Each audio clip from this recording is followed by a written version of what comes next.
Kumbuka huyu ni mwanadada Rosa Karen, kwenye kipindi anahakikisha mambo yapo shwari kabisa.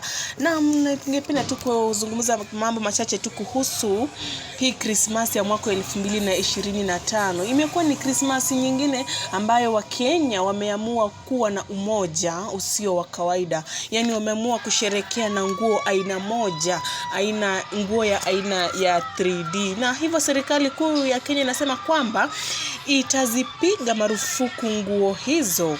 Imeona kwamba ni vibaya watu wengi kuzitumia nguo hiyo. Hivyo sasa wameamua kwamba hizo nguo zinaenda kupigwa marufuku hapa nchini Kenya. Wasionekane wakizivaa tena, manake ukipatikana hiyo itakuwa ni kwa ajili yako ama utabeba msalaba peke yako. Christmas ndio unasherehekea huku, unasherehekea pale, unaenda kule nje kwenye kujibamba mwenyewe.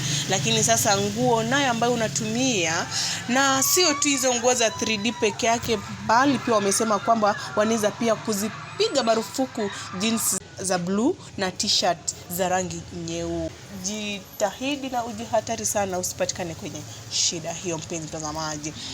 Na kumbuka hii ni Rosa TV, station yako nambari 1 ya kupasha habari.